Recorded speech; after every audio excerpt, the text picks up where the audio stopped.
Hello everyone, আসসালামু আলাইকুম ওয়া রাহমাতুল্লাহি ওয়া বারাকাতুহু। সবাই কেমন আছেন? আশা করি ভালো আছেন। আমিও ভালো আছি। আমি আজকে এই পর্ব দেখাবো সৌদি আরব দাম্মাম শহরের উপর এবং নিচের রাস্তা। আসসালামু আলাইকুম, कैसे बंधु लोग सब लोग सही है? हरियत सही है? आपको लिए वीडियो बना लिए सकता मेरा वीडियो में सब्सक्राइब कमेंट शेयर कर दो एवं दूसरे आदमी के शेयर कर दो।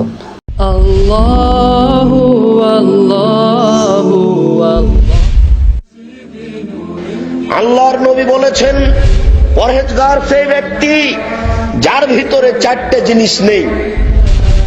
এক, লাইস মাফি হে, পাপ নেই। পাপ নেই এমন মানুষ পৃথিবীতেই নেই।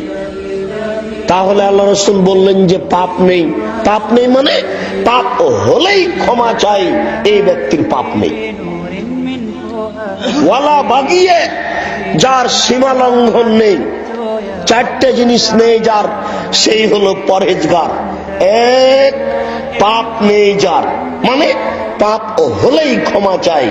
দুই, ওয়ালা বাগিয়ে, সীমা লঙ্ঘন নেই যার।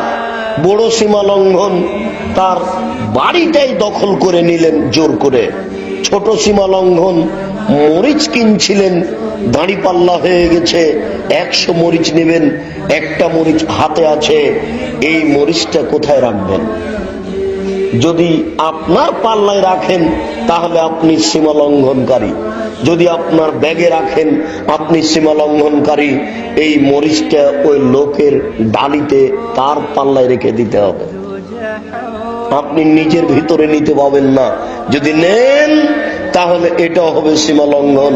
তিন, ওয়ালা গিল্লা, আমানতের খিয়ানত নেই যার, সেই হলো পরহেজগার। চার, ওয়ালা হাসাদা, হিংসা নেই যার, সেই হলো পরহেজগার। চারটে জিনিস নেই যার, সেই হলো পরহেজগার। চারটে জিনিস নেই যার, সেই হলো পরহেজগার।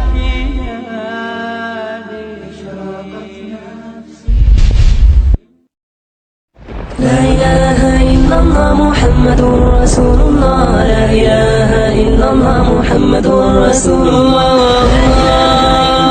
محمد رسول الله لا إله إلا الله محمد رسول الله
সবাই ভালো থাকবেন, সুস্থ থাকবেন। সবাইকে আন্তরিক শুভেচ্ছা জানিয়ে আজকের পর্ব এই পর্যন্ত শেষ করছি। আর একটা কথা বলে দেয়, সবাই নবীন দেশে আসছেন, 5 ওয়াক্ত নামাজ পড়বেন এবং সুযোগ পাইলে ওমরা হজ করে আসবেন। সবাইকে আন্তরিক শুভেচ্ছা জানিয়ে আজকের পর্ব এই পর্যন্ত শেষ করেছি। আর আগামী পর্ব দেখার জন্য Z R M blog subscribe করুন। ধন্যবাদ। আল্লাহ।